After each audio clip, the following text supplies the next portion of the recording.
그러나 내가 너희에게 실상을 말하노니 내가 떠나가는 것이 너희에게 유익이라. 내가 떠나가지 아니하면 보혜사가 너희에게로 오시지 아니할 것이요 가면 내가 그를 너희에게로 보내리니.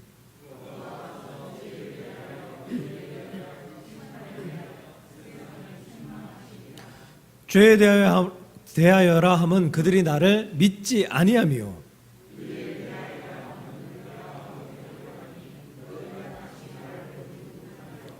심판에 대하여라 함은 이 세상 임금이 심판을 받았음이라.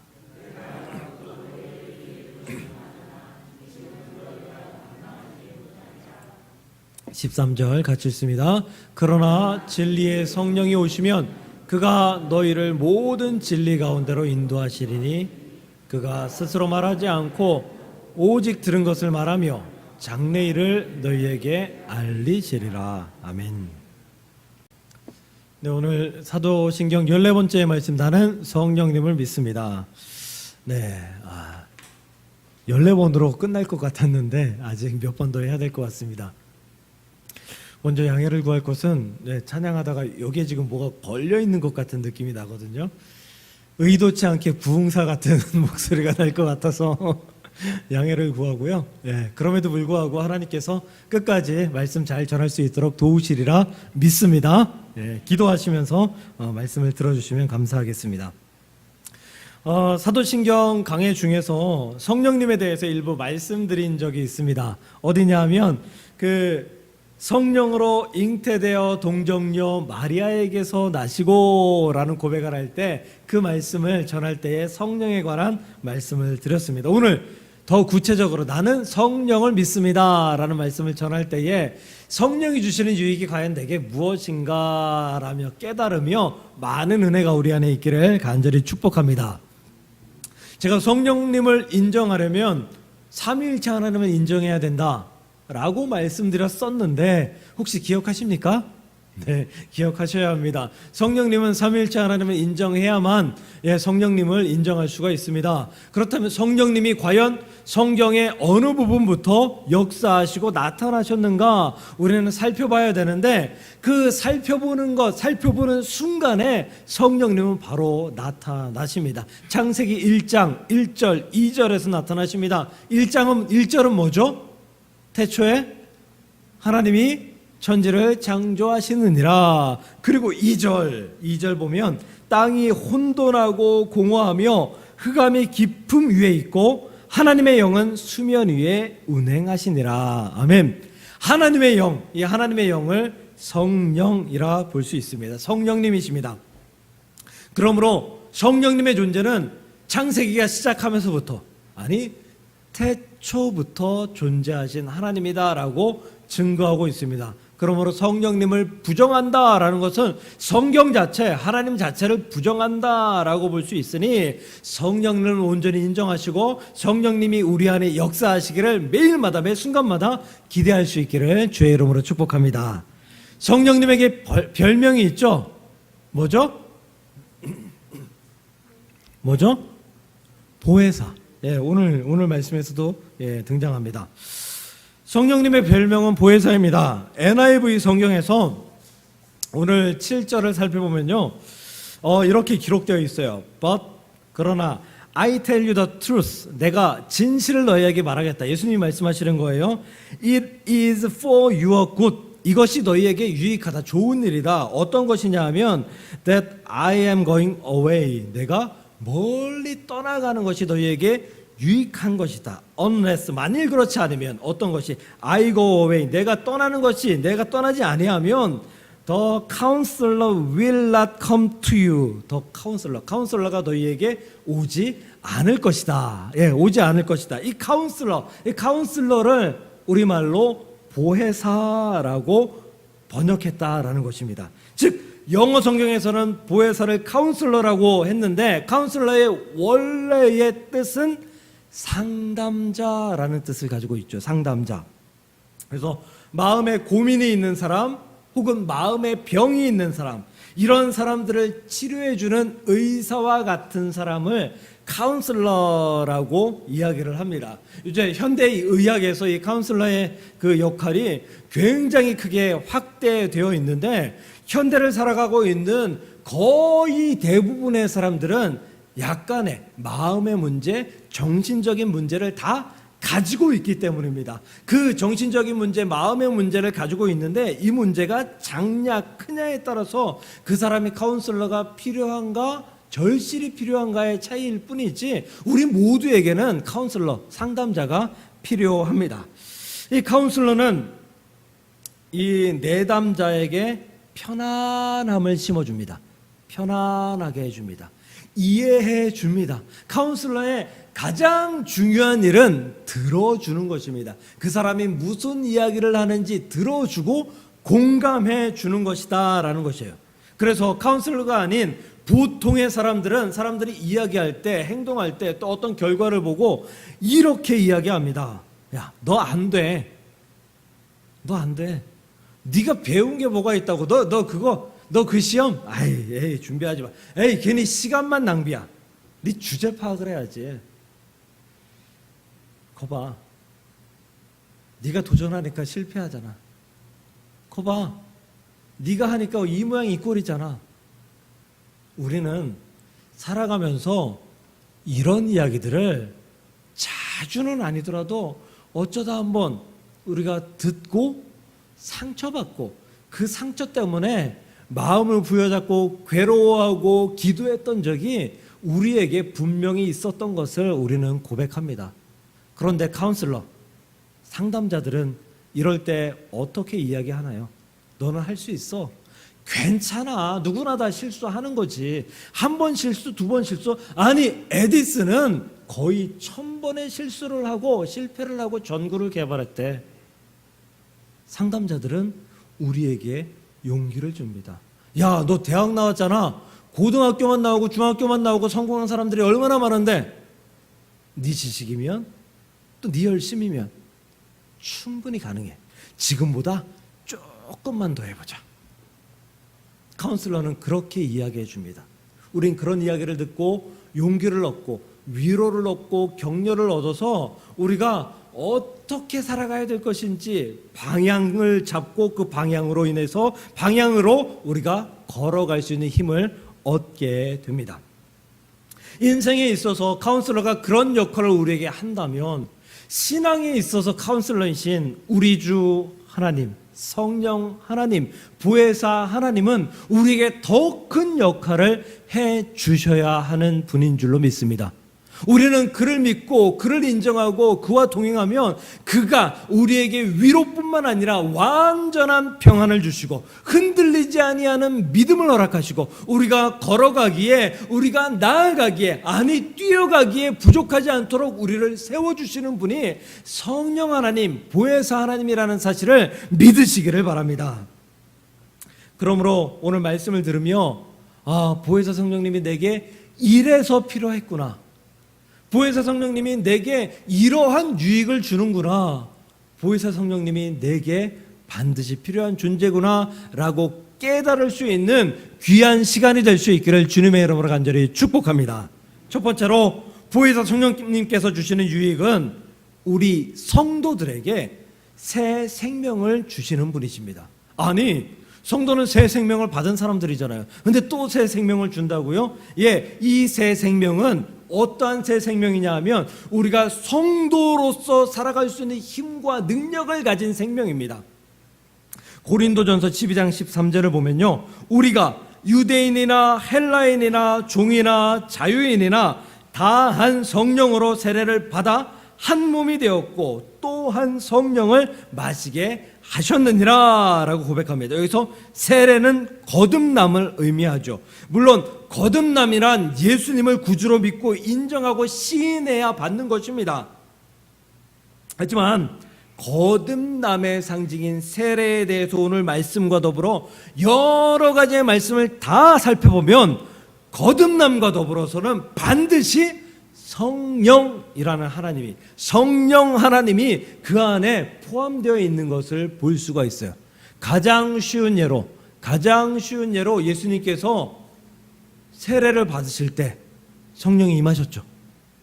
예수님께서 세례를 받으실 때 성령이 비둘기같이 임하여 라고 분명히 말씀하고 있습니다. 오늘 말씀에서도 한 성령으로 세례를 받아, 세례를 받을 때 한 성령으로 받았다라고 말하고 있는 거예요. 즉 거듭남의 상징은 예수님이지만 거듭남의 상징인 예수님께서 우리에게 거듭남을 허락하실 때에, 거듭남을 주실 때에 성령 하나님께서 그 안에서 역사하시어서 그 안에서 새 생명을 주신다는 사실을 믿으시기를 주님의 이름으로 간절히 축복합니다. 사도행전 1장 5절입니다. 요한은 물로 세례를 베풀었으나 너희는 몇 날이 되어 성령으로 세례를 받으리라 하셨느니라. 그러므로 성령은 세례의 가장 중요한 의미입니다. 그러므로 성령은 세례에서 가장 중요한 의미인 새 생명이라는 것입니다. 하나님께서 인간을 창조하실 때 그 코에 생기를 불어 넣어주시죠. 성령을 표현할 때에 성경에서 생기라는 표현과 더불어 바람이라는 표현을 합니다. 생기와 바람을 이야기할 때는 대부분 성령을 의미합니다. 즉 생기가 아담의 코 속에 들어가서 몸 속에 들어가서 생명이 되었다. 이 역시 성령은 생명이다라는 것을 증거해 주는 것입니다. 생명의 의미를 알려주는 그 성령의 임재가 도드라지게 나타난 사건이 신약에 등장합니다. 바로 사도행전 2장의 마가의 다락방에서 있었던 오순절 성령 강림 사건입니다. 이 사건은 예수님께서 죽으시고 부활하시고 승천하신 이후에 마가의 다락방에 모여있던 제자들에게 그리고 성도들에게 임했던 역사적인 사건이에요. 이 말은 무엇이냐? 예수님께서 승천하셨어요.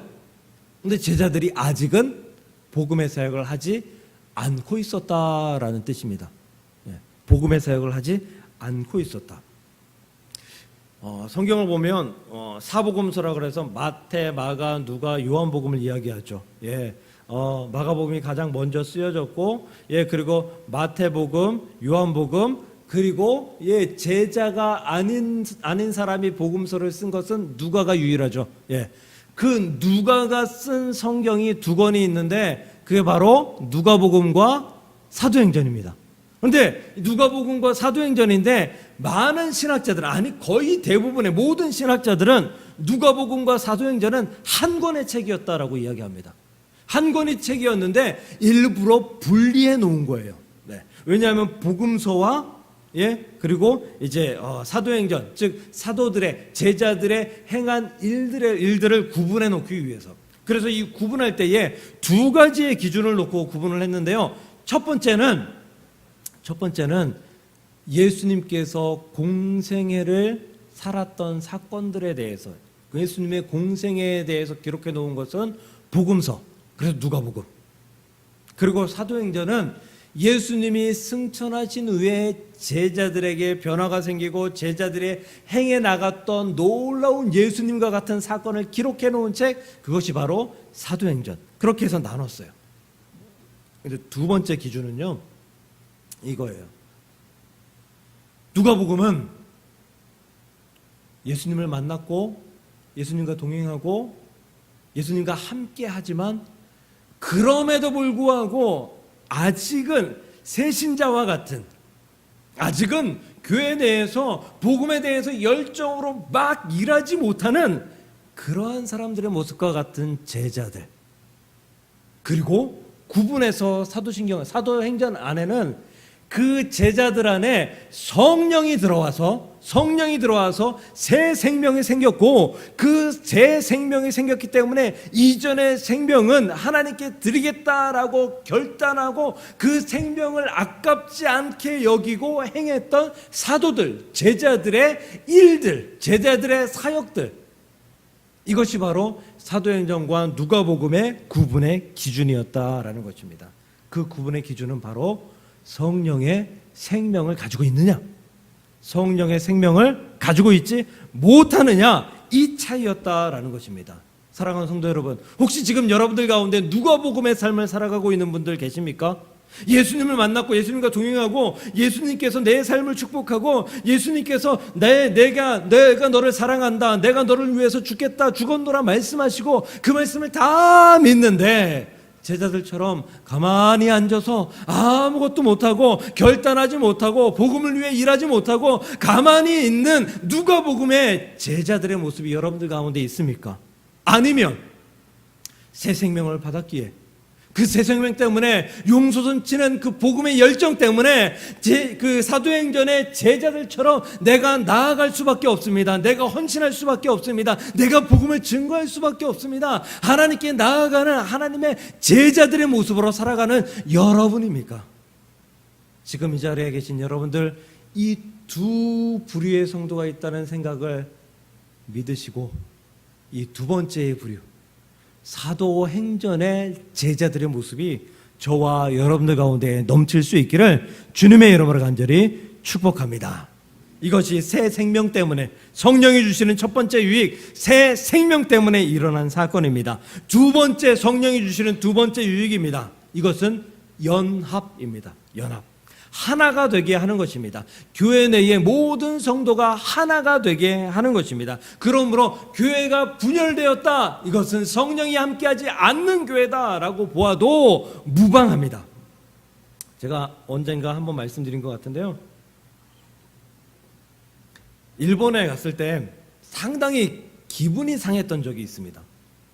아주 기분이 시쳇말로 좀 더러웠던 때가 있었습니다. 고깃집을 갔는데 문제는 제가 일본어를 전혀 못한다는 거예요. 전혀 못해. 예, 뭐 중학교 1학년 수준 전혀 못해요. 일본 가보신 분들은 알겠지만 일본 사람들이 대한민국 사람들보다 영어 훨씬 못합니다. 예, 그 사람들 영어 못해요. 영어 하는 사람이 아주 구별되어 있어요. 구분되어 있어요. 그리고 하는 사람은 잘하고 못하는 사람들은 아예 못합니다. 아예. 그러니까 영어로 대화하려고 해도 대화가 되지 않아요. 일본 사람들하고. 그래서 한국말과 바디랭귀지 그리고 알고 있는 일본 단어를 가지고 음식을 주문하고 그리고 기다리는데 머리 뒤편에서 주방이 머리 뒤쪽에 있었거든요. 약 왼쪽으로. 머리 뒤편에서 이런 소리가 들립니다. 조센진산. 장권사님 일본어 잘하시죠? 네. 이게 뭔 뜻이죠? 좋은 뜻은 아니죠. 이게 조선놈 새놈 이 뜻이에요. 아주 비하한 얘기. 저 쓰레기 같은 조선놈 셋 이런 뜻이에요. 이런 뜻. 절대 쓰지 말아야 되는 표현이에요. 마치 흑인을, 이 표현 쓰면 안 돼요. 제가 설교 예화로 쓰니까 쓰는 거. 흑인을 니그로, 검둥이 이렇게 표현하는 것 이하의 표현이에요. 아주 나쁜 표현이에요. 기분이 확 상하더라고요. 너무 기분이 나빴어요. 근데 어떻게 해요? 일본말이 되지 않으니 싸울 수가 없잖아요. 싸워봤자 뭐 남의 나라에 싸워봤자 저만 손해죠. 뭐 그냥 참고 주문한 거 그거만 먹고 나왔던 그런 기억이 있습니다. 이런 걸 차별, 경멸이라고 이야기합니다. 반드시 없어져야 되는 거죠. 차별과 경멸은 인간의 죄성이 만들어낸 악행입니다. 사탄은 이러한 인간의 죄성을 이용해서 그리스도의 복음을 망가뜨리려고 하고 사람들을 죄악으로 이끌어가려고 합니다. 우리가 잘 알고 있는 사도 바울은 이 분열, 이 차별, 경멸, 이러한 문제로 인해서 고통받고 있는 교회들에게 여러 편의 편지를 썼습니다. 그것이 바로 신약 성경에 나와 있는 많은 서신들입니다. 이들에게 가장 큰 문제는 우상 섬기는 거, 교회 내에 우상을 가지고 들어오는 거, 이런 것도 있지만 가장 큰 건 분열이었어요. 분열. 헬라인, 히브리인, 이방인 나누는 거. 할례 받은 사람, 할례 받지 않은 사람 나누는 거. 헌금 많이 하는 사람, 안 하는 사람 나누는 거. 이게 가장 큰 문제다라고 사도 바울은 강조했습니다. 그렇게 강조하면서 늘 같이 말하는 게 있었는데 그게 뭐냐 하면 너희들 제발 좀 성령의 가르침대로 행해라. 이거였습니다. 성령의 가르침대로 행하라. 성령의 가르침이 무엇입니까? 연합하는 것입니다. 하나 되게 하는 것입니다. 이해하는 것입니다. 용서 좀 하는 것입니다. 예, 그를 위해서 좀 희생하고 헌신하는 것입니다. 그래야 하나가 될 수 있다는 것이죠. 어느 날 늦잠을 자게 된 성도가 자기 집에서 가장 가까운 교회에 찾아갔습니다. 교회를 막 뛰어갔는데 교회 문이 닫혀 있었습니다. 한 사람이 교회 문을 지키고 있었어요. 못 들어가게 하는 거예요. 시계를 보니까 11시가 조금 넘었습니다. 이 교회는 철저해서 11시가 넘으면 예배당에 못 들어가게 하는구나 생각하고 발걸음을 탁 옮기려고 하는 순간 그 문을 지키고 있던 한 분이 그 사람에게 손가락으로 다른 한 곳을 가르칩니다. 가르칩니다. 그래서 그곳을 바라보니 편말 하나가 있는데 가서 살펴보니까 편말에 뭐라고 적혀 있었냐면 No dogs, No Negroes, 그리고 하나 더 No Mexicans. 뭐예요? 개 출입 금지, 흑인 출입 금지, 멕시코인 출입 금지. 우리에게 번역된 걸로는 개와 흑인은 출입 금지. 이게 뭡니까 도대체 교회에서? 화가 나죠. 화가 나서 막 열불이 뻗쳐서 성질을 내면서 마당을 나오는데 다른 한 사람이 서 있습니다. 뭐 들어가지 못하고.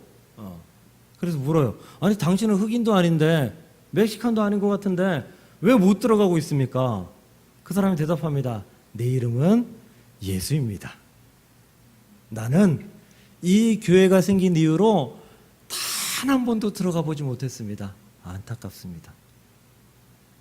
차별과 경멸, 분열이 있는 곳에 예수님은 존재하지 않습니다. 성령님은 존재하지 않습니다. 그곳에 예수의 역사도 성령의 역사도 일어나지 않습니다. 그곳은 교회가 아닌 사탄이 좋아하는 악한 장소인 것입니다. 1950, 60년대 미국은 인종차별이 엄청났습니다. 그때 흑인이 노예 해방되었음에도 불구하고 흑인들은 노예 취급받고 경멸과 멸시의 대상이 되었습니다. 우리가 잘 알고 있는 KKK단, 흑인들을 잡아 죽이는, 흑인들 중에서 사회적 주의가 있으면 암살하는 그런 사람들이잖아요. 이때 활동했던 유명한 분이, 우리가 잘 아는 유명한 분이 마틴 루터 킹 목사님, 흑인이었죠. 마틴 루터 킹. 이분이 한 아주 유명한 연설이 있어요. 그 워싱턴에서 백악관을 향해서 군중들을 모아놓고 했던 연설. 그 연설이 우리가 잘 알고 있는 I have a dream. 여기까지 잘 알죠? 잘 아시죠? 나에게는 꿈이 있습니다. I have a dream. 나에게는 꿈이 있습니다. 그 내용은 뭐냐 하면 그 내용 중에 한 구절을 읽어드리면 나에게는 꿈이 있습니다. 옛 노예의 후손들과 옛 주인의 후손들이 형제처럼 손을 맞잡고 나란히 앉게 되는 것입니다. 백인의 차별, 흑백 분열, 이런 것을 놓고 봤을 때 미국의 하나님께서, 성령님께서 개탄하고 계십니다라는 의미입니다. 안타깝게도 이 연설을 하고 2, 3년 정도 후에 마틴 루터 킹 목사님은 백인 우월주의자에게 총에 맞아 암살당해 살해당했습니다. 성령님이 계신 곳은 차별과 분열이 없습니다. 연합하게 합니다. 하나가 되게 합니다. 만약 여러분들 마음속에 누구는 아무개는 그러면서 시기하고 질투하는 마음, 경멸하는 마음, 차별하는 마음이 자꾸만 들어온다면 내 안에 성령께서 계시지 않는구나, 내 안에 성령께서 소멸되고 있구나라고 느끼시고 여러분 안에 연합과 화합을 위해서, 하나가 되기 위해서 사랑하고 아끼고 이해하고 그리고 그를 품어주고 섬겨줄 수 있는 귀한 마음을 품을 수 있는 저와 여러분들 될 수 있기를 주님의 이름으로 간절히 축복합니다. 성령이 주시는 첫 번째 유익이 뭐라 그랬죠? 새 생명을 주신다. 두 번째 유익은 연합하게 한다. 하나가 되게 한다. 세 번째 유익은 그리스도를 닮은 삶을 살아갈 수 있도록 도우신다라는 것입니다. 오늘 본문 13절입니다. 그러나 진리의 성령이 오시면 그가 너희를 모든 진리 가운데로 인도하시리니. 성령이 우리를 진리의 길로 인도하실 것이다 라는 거죠. 성령이 인도하시는 진리의 길을 걷는 것이 우리 성도의 삶의 소망 아닙니까? 네, 삶의 소망이잖아요. 그런데 우리는 그 길을 걷기도 하고 다른 길을 걷기도 합니다. 그 길을 꾸준하게 걷기를 원하는데 다른 길을 걷는 시간들이 우리에게 존재하고, 어떨 때는 진리의 길보다는 다른 길로만 걸어가는 나를 발견하면서 안타까워할 때도 있는 것을 고백합니다. 성령의 진리의 길만 걸어가는 것, 이것을 성령 충만이라고 이야기할 수 있습니다. 성령 충만한 자는 성령의 지배를 완전하게 받는 자이기 때문입니다. 성령 충만이 우리 안에 존재하지 않으면 우리는 다른 길로 나아갈 수밖에 없습니다. 이것을 갈라디아서 5장 16절과 17절에 이렇게 표현합니다. 내가 이르노니 너희는 성령을 따라 행하라. 그리하면 육체의 욕심을 이루지 아니하리라. 성령의 길을 걸어가면은 성령 충만한 건데, 그때에는 우리에게 뭐가 없다? 육체의 욕심이 없는 상태다라고 말하는 거예요. 그리고 그 다음 절, 육체의 욕심, 육체의 소욕은 성령을 거스르고 성령은 육체를 거스르나니 이 둘이 서로 대적함으로 너희가 원하는 것을 하지 못하게 하려 함이라. 성령 충만한 길을 걸어가는 사람은 육체의 소욕에서, 육체의 욕심에서 자유롭대요.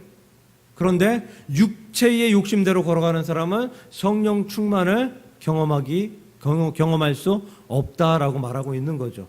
무슨 얘기예요? 우리가 육체의 소욕을 따라가면 성령 충만한 삶을 전혀 살아갈 수 없다라는 뜻이에요. 완전 반대라는 뜻이에요. 그 길은 180도 완전 반대의 길이기 때문에 이쪽으로 가지 않으면 이쪽으로 갈 수 없다. 이쪽으로 가게 되면 반대쪽에서 점점 멀어질 수밖에 없다라는 의미입니다. 성령 충만과 육체의 욕심은 반대다.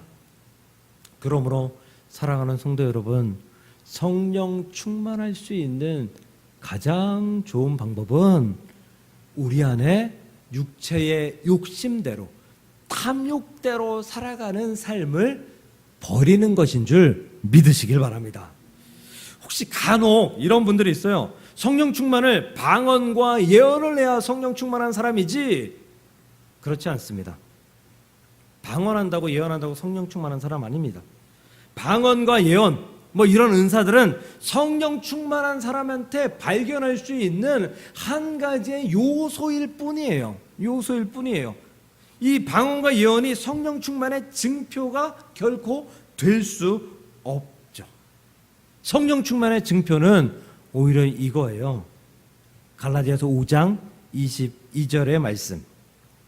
사랑과 희락과 화평과 온유와 양성과 절제와 오래 참음과 충성과 자비. 좀 순서가 바뀌었는데요. 이렇게 성령의 9가지 열매가 성령 충만의 증표예요. 다시 얘기하면 뭘까요? 성령의 9가지 열매를 맺는 삶. 다시 얘기하면 예수 닮은 삶이에요. 예수 닮은 삶.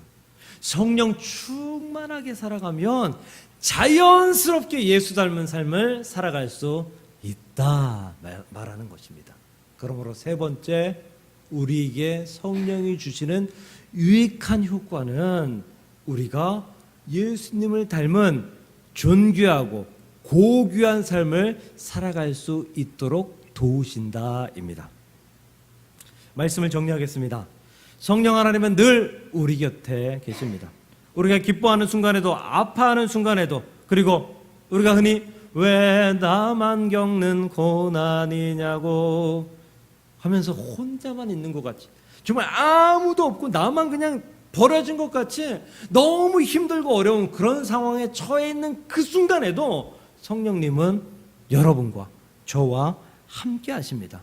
왜냐하면 그분은 처음에 말씀드린 대로 보혜사, 카운슬러이기 때문입니다. 그 보혜사, 성령님을 의지하고 살아가야 될 이유는 성령께서 우리에게 유익한 분이기 때문입니다. 그 성령은 우리에게 생명을 주십니다. 그 성령은 우리에게 연합함, 하나됨을 주십니다. 그 성령은 우리가 그리스도의 길대로, 예수님의 길대로 걸어갈 수 있도록 도우십니다. 그러니 오늘 나는 성령을 믿습니다 라는 삶을 살아가면, 나는 새 생명을 가지고, 나는 하나된 연합된 삶을 가지고, 나는 예수 그리스도를 닮은 삶을 살아가는 하나님의 백성입니다 라고 고백하는 것과 동일한 고백이다 라는 사실을 믿으시고 성령을 고백하며 성령과 동행하며 성령과 함께하는 놀라운 삶을 살아갈 수 있는 저와 여러분들 될 수 있기를 주님의 이름으로 간절히 축복합니다. 기도하겠습니다. 하나님, 참으로 감사합니다. 성령께서 우리와 함께 하시니 감사하고, 성령은 그저 함께 하시는 것이 아니라 위로뿐만 아니라 여러 가지 유익들을 우리에게 허락하신다는 귀한 사실에 감사하고 또 감사를 드립니다. 성령이 주시는 새 생명을 누리며 아버지 변화된 제자들, 사도들과 같은 삶을 살아가는 주의 백성 될 수 있도록 도와 주시옵소서. 성령을 힘입어, 성령의 유익을 힘입어 아버지 분열하지 않고 하나 되고 연합하고 아버지 이해하고 사랑하고 축복하는 귀한 삶을 살아가는 하나님의 거룩한 자들이 될 수 있도록 도와주시옵소서. 아버지 성령께서 역사하시는 대로 성령의 길대로 성령 충만하게 살아감으로 예수 그리스도를 닮은 귀한 삶을, 그 귀한 길을 온전히 걸어가 승리를 선포하며 하나님의 축복을 누리며 살아가는 하나님의 거룩한 자들이 될 수 있도록 인도하여 주시옵소서. 나는 성령을 믿습니다. 나는 성령을 믿습니다. 이 고백으로 말미암아 나의 삶에 놀라운 축복과 변화가 넘칠 수 있도록 주여 역사하시고 인도하여 주옵소서. 예수님의 이름으로 감사하며 기도 드리옵나이다. 아멘.